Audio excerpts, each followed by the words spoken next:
The Guardians avoided arbitration in all of their possible cases. We'll talk about what that might mean for their future extensions or not future extensions, plus what the industry thinks the Guardians do well versus what they actually do well in terms of player development, and an announcement about trying to fill the void of Guards Fest, all coming up. Tanner Bibee the Guardians, and you're listening to Locked On Guardians. You are Locked On Guardians, your daily podcast on the Cleveland Guardians. Part of the Locked On Podcast Network, your team every day. On today's Monday episode of Locked On Guardians, it is a Monday morning headlines edition. Thanks for being here. We'll talk about all the Guardians avoiding their arbitration cases, what that could mean for future extensions.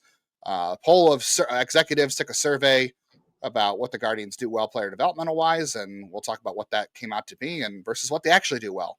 And then we're also going to talk about an announcement to try to fill the void of Guards Fest. So stick around for that. Yes, but first, let's take a moment and thank FanDuel. From big upsets to game-winning drives, the NFL playoffs are better with FanDuel's new customers can bet $5 and get $200 in bonus bets. Guaranteed win, lose, or draw. Doesn't say that, but I just want to say that. Visit FanDuel.com to get started today. No draws in the playoffs. I'm Justin Latta. Jeff, I've been hosting with you for a couple years now. I've been covering the Guardians minor league system all the way back to 2007, a little before some of the prospects or the draft picks we're going to talk about later in today's show. But I have been formerly the editor-in-chief of Indians/Guardians Baseball Insider, currently at nextyearincleveland.substack.com. You can go subscribe there for free. And currently the News Herald, the Morning Journal, and Prospects Live covering the Guardians. My name is Jeff Ellis. Before I was doing all of this, I was actually once a candidate to be on Win, Lose, or Draw, as well as Jeopardy and another show. There was a whole series of them at Ohio State when I was there as a student, where they came to campus, and I got through all the initial rounds. But sadly, you didn't get to see me on all those, but you might have seen me as a draft and prospect writer at Scout and 24/7. There is a pop culture Jeopardy if you want to get on that. That's on Amazon Prime. My wife and I have been really enjoyed watching that. I've got my quick. You get on Pop Culture Jeopardy. Oh yeah, your quiz bowl. Yeah, I just want to do it to me, Colin. I just want to do it to me, Colin Jost. I enjoy Colin Jost. He's funny. I do as well. Weekend Update is my favorite part of SNL. What's your favorite SNL thing? Comment below. There you go. Yeah. All right. Well, Colin Jost won't be joining us for this, but I wish. Yeah, we might have some surprise guests though. So Jeff and I had talked about an idea to try to fill the void of Guards Fest. Obviously, we can't do what the Guardians do in terms of Guards Fest, but we talked about trying to at least do something to fill that void with fans. And our plan here is on February 1st, Jeff and I are going to get together over a Zoom from 5:30 Eastern to 7:30 Eastern, I believe is the time we agreed on. And Jeff and I are going to be on Zoom chatting about the Guardians, and we want you to join. And how you can join is sign up to be a Locked On Guardians Insider. So the link is on YouTube on the screen right now if you're watching there. The link will also be in the show description. I will put it out on social media as well. And if you want the link, if you are not a social media /YouTube person, email the show at loguardianshow@gmail.com, and I'll send you the link to sign up. So anybody who joins the Locked On Guardians Insiders group can get the Zoom link for February 1st, 5:30 to 7:30. Jeff and I will be talking Guardians with you. You'll be able to talk to us. We're going to have some special guests. I know Sully from Locked On MLB is going to be with us. We've got some other people who are hoping to join us too that you're definitely familiar with. So we're looking forward to that, to try to at least have some Guardians talk in February where the Guardians won't. So sign up for that and stay tuned. We'll announce guests as they agree to join us. Yeah, it'll be a fun time. It's we're trying to come up with some things and have some fun with it. I'm trying to get my big attempt is to try to get Taylor Ward to take your Taylor Ward trade ideas. Yeah, Taylor Ward from originally of Locked On Angels. Yeah. Yep. If we can get him to talk about Taylor Ward trades, if that might still happen. All right, so we'll talk more about that as well. But the Guardians have settled all their arbitration cases. We promised to get to that. If you haven't heard, our insiders heard this first. The Locked On Insiders got the text of this, but Lane Thomas settled at 7.825. He was projected at 8.3. Tristan McKenzie signed a while ago, under $2 million. Steven Kwan signed just under his projected figure, about $200,000 under. Sam Hench signed a while ago too, right around his projected figure, and Ben Lively also signed about $800,000 under his projected number, which was kind of a surprise. The Steven Kwan thing in particular, I had a lot of questions from Locked On Guardians insiders when this all happened. And they said, well, what do you think is a Steven Kwan extension looks like, and any possibility of that? And we've talked about that on the show a lot of times too, about a Steven Kwan extension. We both think that it's past its prime, like it's past its due date. Like they would have had to get this done last offseason or going into spring training this past off year, because Kwan is a Super 2, so he's going to have 4 years of arbitration because of his finish in the top 3 of Rookie of the Year. So he gained an extra year, full year of service time, and he was already up anyway. He was up from April, so he's never gone back to the minors. So that doesn't even matter. So the Guardians have not had a lot of Super 2 cases in the past. This is one of them. And he just went from his base salary, and I'll let Jeff talk about the other stuff, but his base salary in 2024 was $767,000, and he just made a jump to $4.1 million. So next year, that's going to be at least 6, maybe 8, definitely 8 if he makes the All-Star team again. So the Guardians, to reach an extension with Steven Kwan, because of how they like to do this, is buy out free agent years on the end of the contract, is they have to come in and pay a player more than what they would get in arbitration in order to convince him to give back free agent years at the end of the contract. So Steven Kwan made an All-Star team this past year. I think he thinks he's going to make the All-Star team again, but let's just say it comes in at $7 million. We'll split the difference. We'll say he makes $7 million next year in arbitration. That means the Guardians' first contract offer, the first year of that contract, has to beat his arbitration figure for 2026. And I just don't see them beating his arbitration figure. You could do it and keep costs certain, but you've got to come in a little bit over that. You've got to tell them, like, we're going to give you more than arbitration would give you in order for you to give free agent years back on the back half of this contract. I don't see Cleveland finishing a contract offer to him being above his arbitration figures for 2026. I don't either. Sorry, my computer's having a moment here. I don't see it happening either. I don't think they're going to be able to go in and do that. And then, so teams, I believe it's like a total of about 16 million right now. All teams pay every year. About 2 million of that is through the pre-arbitration pool. The rest of it, I believe, is like retirement services for older players. Like one of those things that came out of the last collective bargaining, issue when there was. I was trying to pull that up as my computer was struggling along here to see the exact amount. But the important thing is, Kwan has made an additional through, those monetary bonuses for players who are pre-arbitration.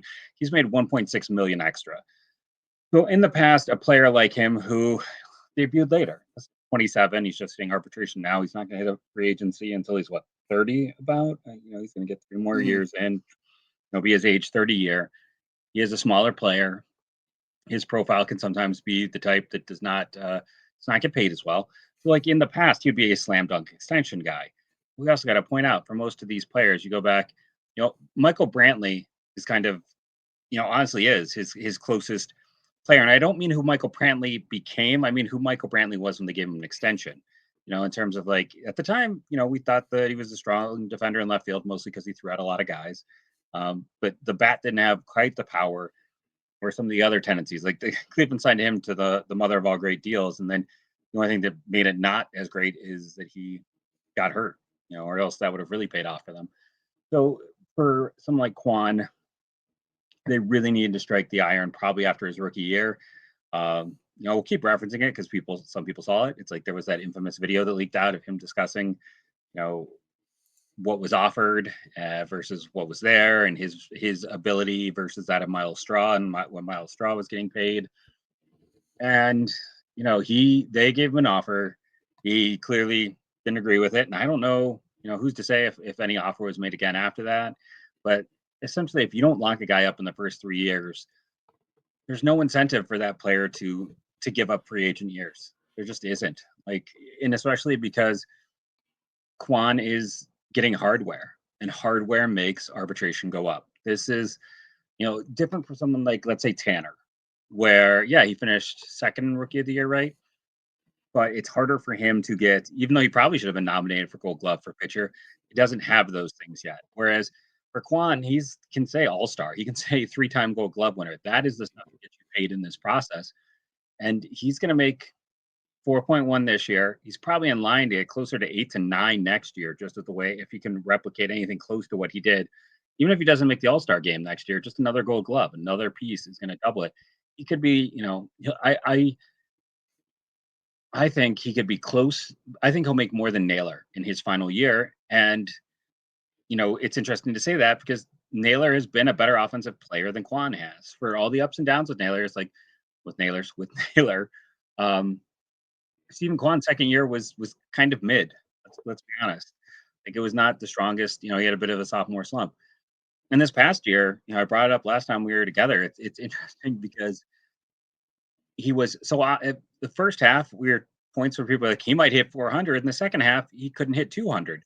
So I'm very curious to see. I think he's a very good player. Don't get me wrong.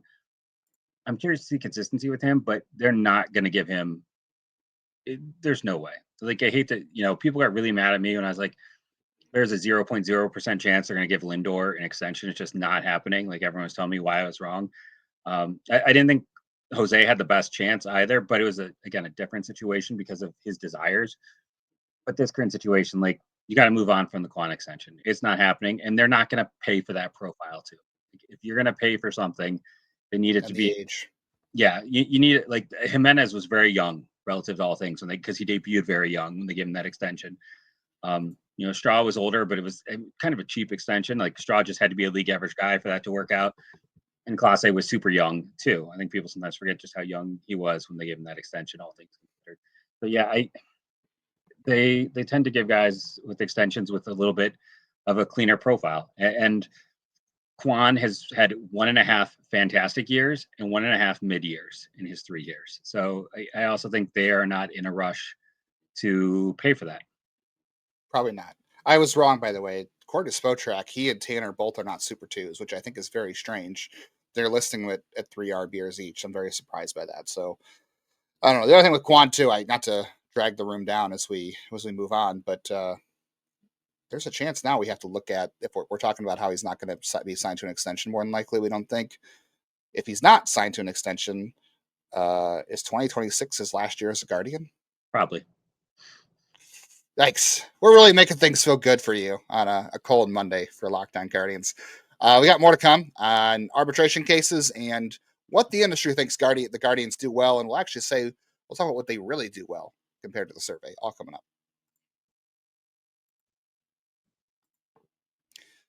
Oh boy, playoff time in the NFL. From big upsets to winning drives, the NFL playoffs are better with FanDuel because right now, if you are a new customer, you can bet $5 and get $200 in bonus bets guaranteed. That's $200 in bonus bets, win or lose. So FanDuel, the app, gives you everything you need for live bets, same-game parlays, so much more. You know all of that. But now the offer is win or lose. Just if you're not on FanDuel yet and you want to make some money to have a little bit of fun responsibly, you throw $5 on if you're a new customer. Win or lose, you're getting $200 in bonus bets from FanDuel to go have some fun during the NFL playoffs. You can do it for the college football playoff, Ohio State versus Notre Dame. I hope none of you bet on the Steelers winning playoff games because they just don't do that. But the playoffs are going to be fun. You're going to have, Josh Allen versus Patrick Mahomes. The Ravens are still hanging around there. It's going to be a lot of fun. There's a lot of stuff you can. The Cavs lost a game finally again. I'm sure they're going to bounce back. So that's an easy $5 bet to place right there. Just visit FanDuel.com to join today. Get started with $200 in bonus bets. That's FanDuel.com. Make this playoff season unforgettable. FanDuel, an official sportsbook partner of the NFL. Couple quick notes on the arbitration stuff too. So we mentioned that I thought it was weird that Josh Naylor ends up getting less than Carlos Santana. I was very surprised by that. So Cleveland's now paying Carlos Santana $1.1 million more than Josh Naylor is getting with Arizona. To me, that's inconsequential, but I mean, I'd also because you're not getting anything with 1.1 million.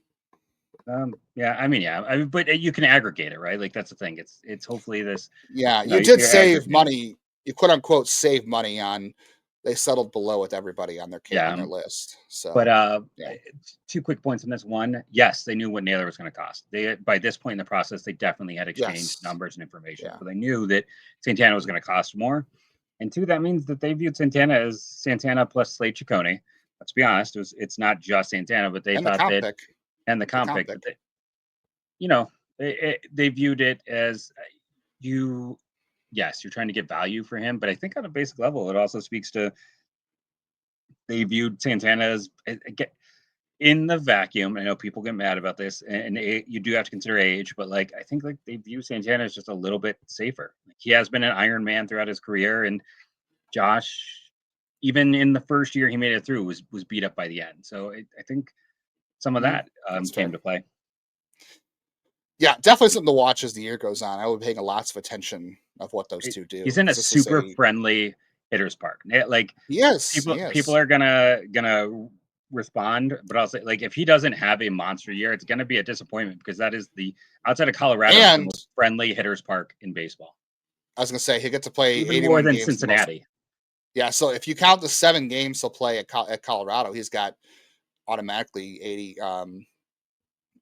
88 games where he plays in a very hitter-friendly ballpark between Colorado. So he should have hit another 30. He should, yeah. So I obviously will be paying attention all year to what those two produce and see if the Guardians made the right call here, because it's something to pay attention to. I have 2 more extension points, Jeff. I want to get on to the industry survey too, about the Guardians player development, or everyone's player development, and how the Guardians play into it. But 2 arbitration cases I watched closely where they didn't go to arbitration, but George Kirby of the Mariners got 4.3, and Tanner Houck of the Red Sox got 3.95. I'm watching those 2 guys specifically. I mentioned this on Thursday's show for anybody who listened. These are 2 guys that I view very close to Tanner Bibee's situation in terms of where he might be going in arbitration.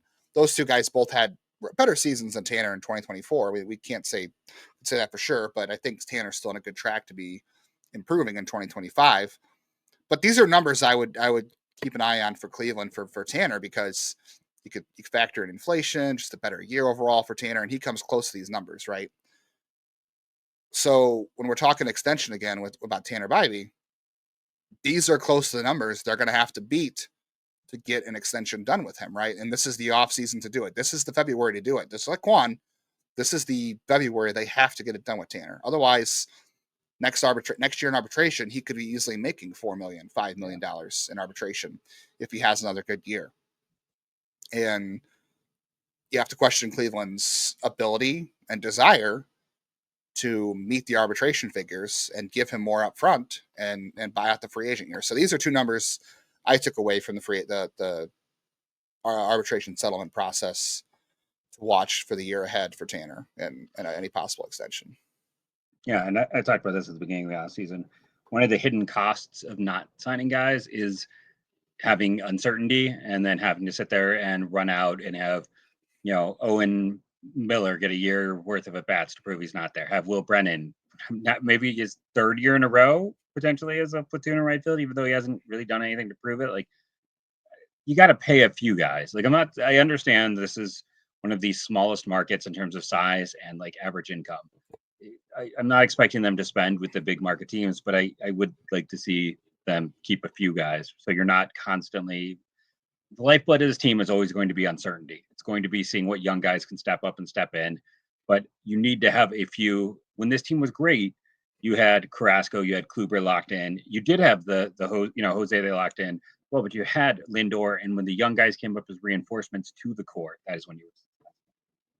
Yeah, cost certainty also is a big deal, right? And then you're not having to constantly churn through and be like, we got to test this guy out to see if he can be a replacement. And if he's not, you wasted a couple of years, and now you're doing it all over again. So there's a lot of hidden costs that it's time and money. So when you got a guy 100%. That and when you got a guy you're going to get, you can lock in the money and some certainty in performance. That's really important.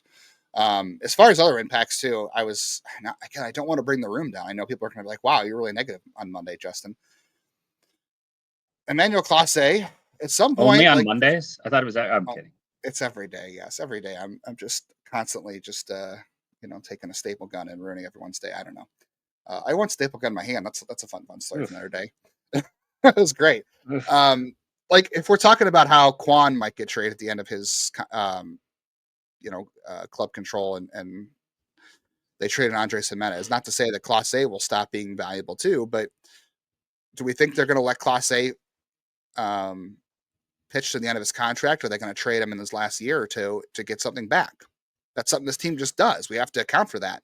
So another extension I think they need to consider this February is Cade Smith. Yes. Because Cade Smith got money in the pre-arb bonus pool. He's going to go to arbitration. More than Kwan. He earned a lot of money. And not the reason 1.6. Sorry, people hate that. Yeah. But Kwan got the 1.6 is over 3 years for Kwan. But this past year, Cade Smith earned more than Kwan. It was like 500,000 ish.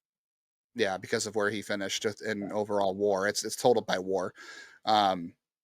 If they have any intention, if they feel like the back end of Class A's contract, they're going to wind up trading him just to turn the roster because that's what they do. It's probably imperative to sign Cade Smith now while he knows he won't get paid in arbitration, because the way you get paid in arbitration is saves, not holds.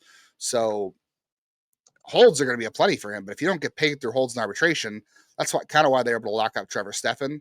If you can, they probably want to get Cade Smith locked into a team friendly deal now, because at the end of that Class A deal, if you trade him, Cade Smith is kind of your heir apparent, and guess what? You can lock him in for a team friendly price. And I know people are going to say just spend money, and I agree with that too. Keep Class A to the end of his deal, pay Cade Smith, have a great bullpen, pay all that money. I agree with that, but I'm just talking in terms of confines of what we know to be true for how the Guardians operate, and trying to make the smartest move possible so they can make better use of what they're given. And I think that's why I think signing Cade Smith to an extension this February makes a ton of sense, because it wouldn't be a shock to either of us if on the back half of that contract, Class A's traded and Cade Smith becomes the closer.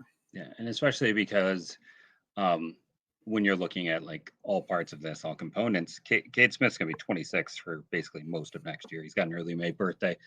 So he is the player entering year 2 at age 26. So he's not going to hit free agency until, well into his 30s. If you want to comp in terms of like arbitration, Brian Abreu.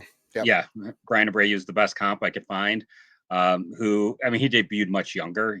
He'll be age 28. And this is, I believe, his final year, or does he have two? No, he's got 2 years left.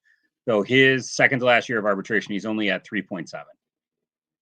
That's how little he's got, is 3.7. Like we talked about how you can't get anything for $3 million on the market for the most part. So that speaks to like where it is with Cade Smith.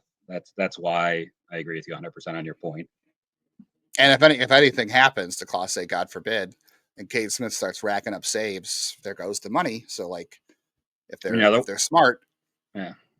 If they're smart, they get that money locked in on Cade Smith now, and they don't have to worry about it in the back half, which is the whole reason they ended up going to Class A as the closer. And I mean, for a while it was him and Karinchak in 21, but once they were able to sign the extension, it was pretty clear what they were going to do. If you look like Eric Swanson had a rough year because there was a lot going on outside baseball, but was on that similar path at 5 years, which means at 4 years he was also at 3.2. Like 4 years in is about $3 million if you're a non-closing reliever. Yeah. Well, things to watch coming in spring training. Executives took a survey with MLB Pipeline. They talked about what they think all teams do around Major League Baseball do well. There were some interesting votes about the Guardians. We'll actually see if their votes hold up to the truth coming up on today's Locked On Guardians.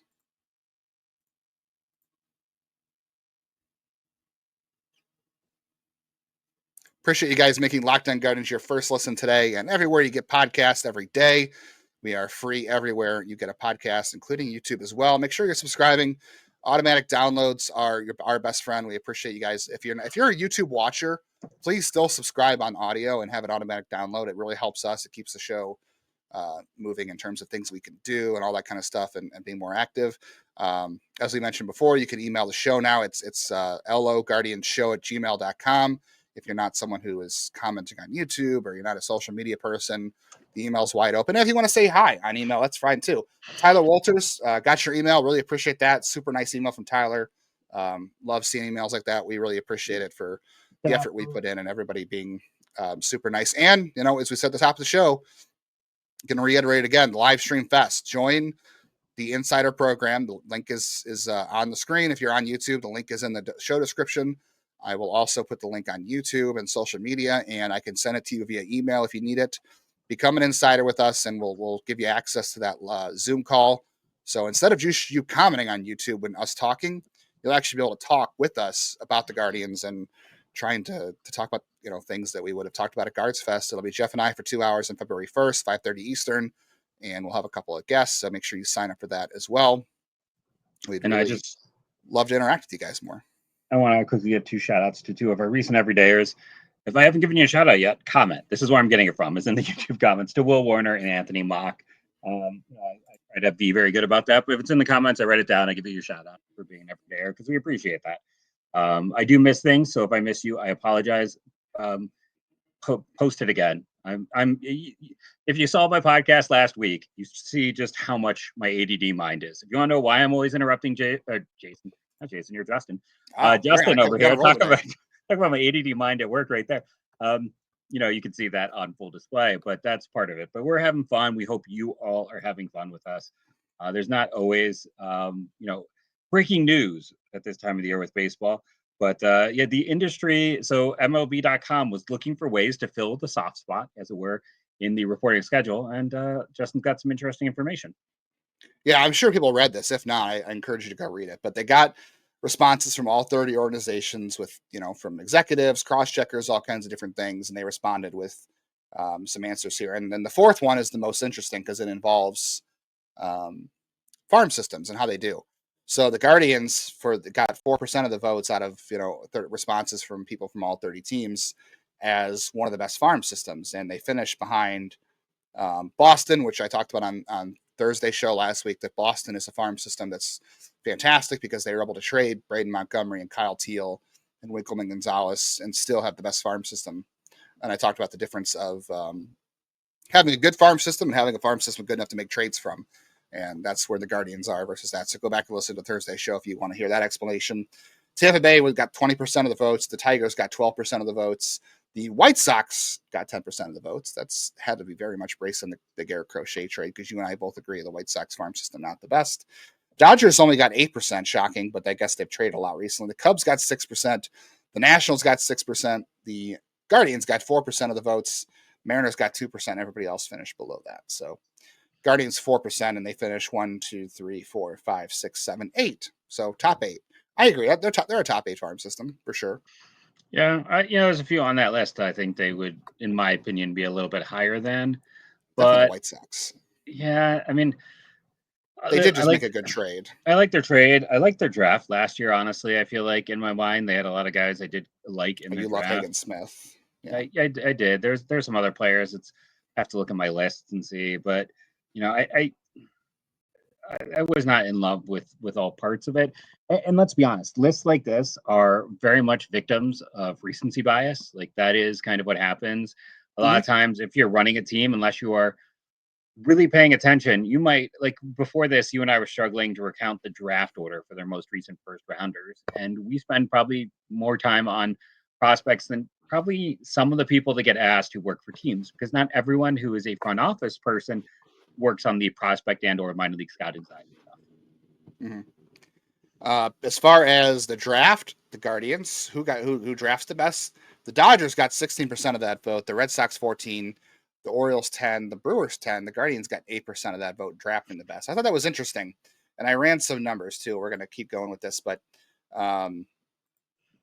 where do you think the Guardians in the last 10 years have done with draft? Like, do you think that most of their war, Jeff, has come from the draft, or do you think it's come elsewhere? And I guess the draft too. To be fair, like this is free also agency. Come from free agency. Obviously, that's a team full of free agency. Well, to be fair too, when you talk about draft, it's not just who do they graduate to the majors; it also is trades too. Like it's drafting for trade. No, I mean for a long time there, when I talked about like the 10 most successful first round picks in the history of this franchise, 2 of the guys in terms of WAR were like Drew Pomeranz, who never really pitched here, and Kelly Gruber, who they lost in the old school version of the Rule 5. If there's anyone out there remembers Kelly Gruber from those great Blue Jays teams, was like that's the Bad News Bears guy, right? Kelly Gruber. I mean, very different. Kelly Gruber, defense first, bat second. Kelly Leak, 60 grade hit, 60 grade power, 80 grade hair. We got the flow. 80 grade motorcycle, right? Wasn't that what he had in there? I can't repeat any of the lines from that movie, as I will immediately be fired from this show. But we can move on. Yeah. The Guardians, by the way, 67.3 F4 in the last 10 years from draft for pitchers, and hitters 68.8. So I didn't expect it to be that close. Yeah, it was very close, actually. I mean, okay, so Francisco Lindor obviously holds the bulk of the draft on hitters. That's 30. He had 30.6 FWAR. The draft not as propped up by one player, but Shane Bieber has the most like 18 or pitcher so, WAR. maybe 21.5 on Fangraphs. So a little more propped together hitter wise on the Francisco Lindor thing. This was the one I thought was the weirdest. 4.3% of the vote for who does the best job in the international market went to Cleveland. 4.3%. I thought that was weird because let me tell you, the last 10 years, Jeff, what they produced WAR wise on the international market. Pitchers, 8.8. And you can guess who is holding up the bulk of that, right? It's one guy who hasn't pitched for them in a long time. This is how bad they are. They don't do it. Yeah. Danny Salazar has 9.3 Fangraphs wins above replacement, and it goes down to 8.8 because JC Mejia drags it down by his 1 year of negative 0.05. As far as hitters are concerned, internationally, obviously Jose Ramirez does a lot of the lifting here. In the last 10 years, this goes back to 2014 to 2024, minimum of 250 plate appearances, 52 wins. Yeah, 52 wins above replacement for international award produced. And 51.3 of that, Jeff. It's Jose Ramirez. It's Jose. You've got guys that are negative, 0. Brian Rocchio was worth 1.1 last year, or total, if you combine what he did in 2023, which was not a lot. So Jose Ramirez is more than 90% of their international wins above replacement in the last 10 years. Yeah, it's not. I don't know how you could vote for that and say this team does a great job internationally. Like, I don't know the trades specifically. Like, I know like Rafi Ramirez got traded right in the Lane Thomas deal. So like those sorts of things do factor into this. You can't Junior just Caminero. Yeah, that's great. But I mean, I have to go and look at all the players they've taken like in the international. But like Aaron Bradshaw and Jackenzie Noel's in there, and I wonder with stuff like this. If George Valera's done nothing yet. Like, and they do nothing with pitchers in the international market. Like we just said, Danny Salazar is the only one.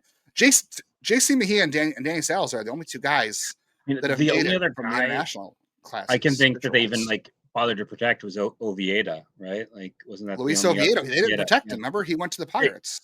They protected him the first year, but not the second year. Remember, they took him off. I don't remember that. But either way, it didn't work out for him either because he never stuck. No, but I mean, they just, no. I mean, I'm not trying to defend it. It is very weird. It's a very weird one. I wonder if some of it is 2 years ago, I was guilty as anyone talking about, hey, this is the best international group they've ever had with the Valera and Rocchio and all these and we all thought it. Yeah. Oh yeah. And I just wonder if there's still some people who kind of like aren't. Again, the problem with one of these surveys is A degree of recency bias, and B, how much time and research. Like, let's be honest, this isn't part of their job. They probably fire something off without. I don't think anyone's sitting down who's an exec for a team or they might think of the names and they thinking they about think of, it. This team, that player. Yeah. Or they might literally just think like, oh, Jose Ramirez, like he was out of nowhere and just put Cleveland out. Like that could literally be the thought process. And that's just one player. Yeah, very weird. I mean, if they're saying like in terms of, I guess maybe this isn't like player development focus. Maybe it's more of an angle of who signs the best talent in international free agency, and maybe they have like Angel Martinez and all those guys. Those guys were great names at the time. They just didn't develop them. Maybe they think that's more in player development than it is the signing of the players. I don't know. It doesn't specify. But that's the only way I could think about it. In terms of who's best at trades, the Guardians didn't finish with the percentage. They received votes, but they didn't finish in the top rankings. I thought that was weird because if you go back, Jeff, the last 10 years, pitchers, they have accumulated 118.5 wins above replacement per Fangraphs and trades for pitchers alone. For hitters, it's 73.8, which is both of these things are the most value for the team.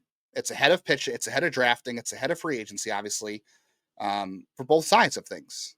The trades are what the Guardians do the most. And maybe that's just saying that's how the rosters produce. That's what's going to produce the most. But like Corey Kluber only had 30.9 wins above replacement, so he's not holding the bulk of the pitching. And Carlos Santana at 16.2 wins above replacement is not really holding up all of the trade. They've done well in trades. I guess that's how a lot of their makeup of their team is. So maybe that factors in. But I mean, even that's just so weird. They didn't get votes for that. Yeah, even going back to some votes. The Shapiro era, that's how those teams were built that got, as far as they did. They've been exceptional trades through the years.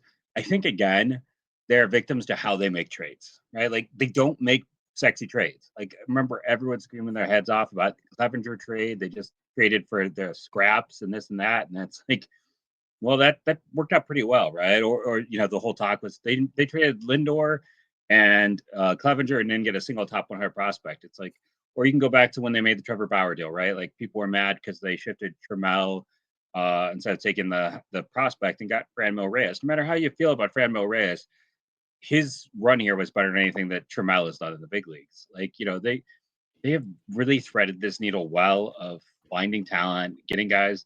Does it work always? No. But it is interesting how many trades you and I went back and talked about things like the Cliff Lee deal, where it wasn't the first piece, but they insist on those multitude of secondaries and hitting on those.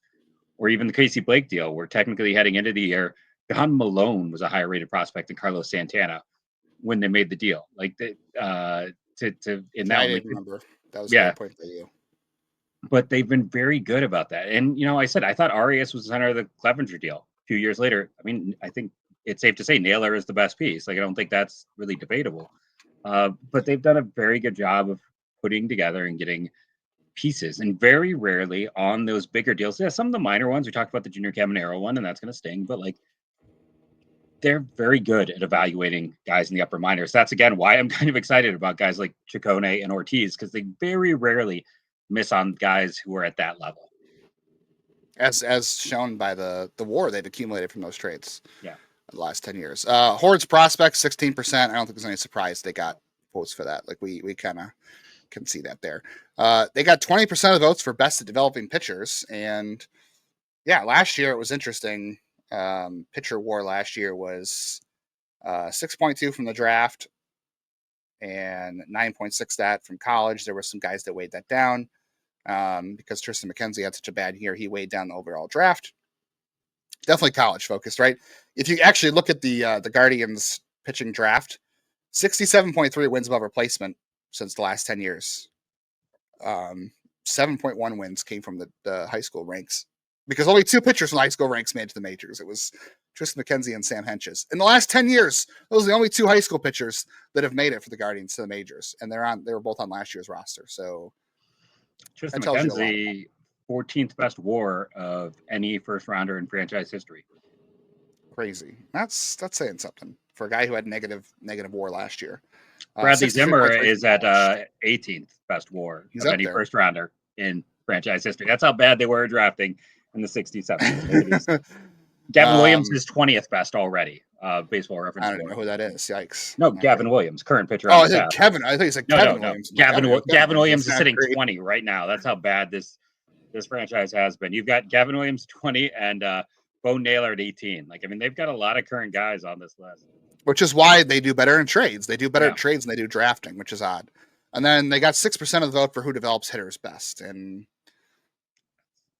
I don't know if I buy that either. Yeah. I mean, I guess in turn, like, that means someone voted them number 1, right? Like, out of that 6% means they didn't do like an order of 1, 2, 3, 4. They just did that's who they think does it best. I thought that was an interesting one too. So yeah, that's what the survey was. And Jeff and I ran some numbers, and I don't necessarily agree with that, but like you said, maybe it was just someone who was like, I remember this guy's name. I'll throw it down here. And I don't know. It was an interesting article. All right. Without looking it up, I want people also in the comments below to write who they think could be the 5 lowest WARs of any first rounder in the history of the franchise. There are some from recents, there's some from the past. But don't look it up. Make one guess. 5 worst WARs. These have to be guys who made the big leagues. Who are the 5 worst first round picks? We'll discuss it on tomorrow's show when I'm doing a solo show. So just throw it in the comments below. Yep. We'll be back with you tomorrow. Jeff will have a solo show for you on Tuesday. I'll be back with you on Thursday for Trade Talk Thursday. Everybody loves that. So if you guys have any trade ideas, send them my way. If you want anything, talk about anything trade, whether it's historical trades. I promise to talk about, it's been 4 years since the Francisco Lindor trade. I promise to talk about that on Thursday. But if you have any trailer trade ideas you want to explore, please send them my way, whether it's social media, YouTube, or email at loguardianshow@gmail.com. And again, please subscribe. We are, Jeff, 300 away from 4K on YouTube, right? Yeah, which is amazing. So yeah, if you're not subscribed and you're watching, please click that subscribe button. It'd be kind of awesome to get to 4K. We've been growing by leaps and bounds. We appreciate everyone who has joined us, everyone who is subscribing. Yeah, if you're go ahead. If you're not on, if you're someone who listens to the show on audio and you have a YouTube account, just subscribe anyway. You don't have to watch, but just subscribe if you're not already, just for funsies. And then again, make sure you're downloading every episode on audio, and if you're a YouTube watcher, and don't forget to sign up to be a Locked On Guardians insider. The link is in the show notes. It's also been on the screen, and I will also send it to. I'll put it on social media, and I will send it to anybody via email that wants it at loguardianshow.com. And make sure you sign up for that so you can join us for February 1st's Locked On Guardians Live Stream Fest. That's what we're calling it, Live Stream Fest. But you get a chance to actually interact with us on that. And then, like I said, I'm going to do tomorrow's show. So I'm going to do some current draft and maybe some historical draft, as I've hinted at. So let me know what you would like in terms of history and or current draft. If there's schools, players, things you'd like me to talk about, just drop in the comments below, and I'll build up a list for tomorrow's show. Cool. And we also got a listener survey too. I'm going to put that in the show link too. If you're looking at the show description, I can email it to anybody as well. But let me know. We have a listener survey. We'd love to get some feedback from you guys on just how you're liking the show, things you think we can improve on, other ideas you have for us. So I will put that in the show description as well. And I will also email that to anybody who wants it. I'm not going to post it on social media just because I want people who are listening to actually do the show. So if you're interested in that, let me know. Yeah. Just thank you all for joining us. Rating and reviewing, downloading it helps. Make sure you click that subscribe button so we can get to 4K. Check out the Insider program. Could be for you. And thank you for all you do. And go, Guardians, go.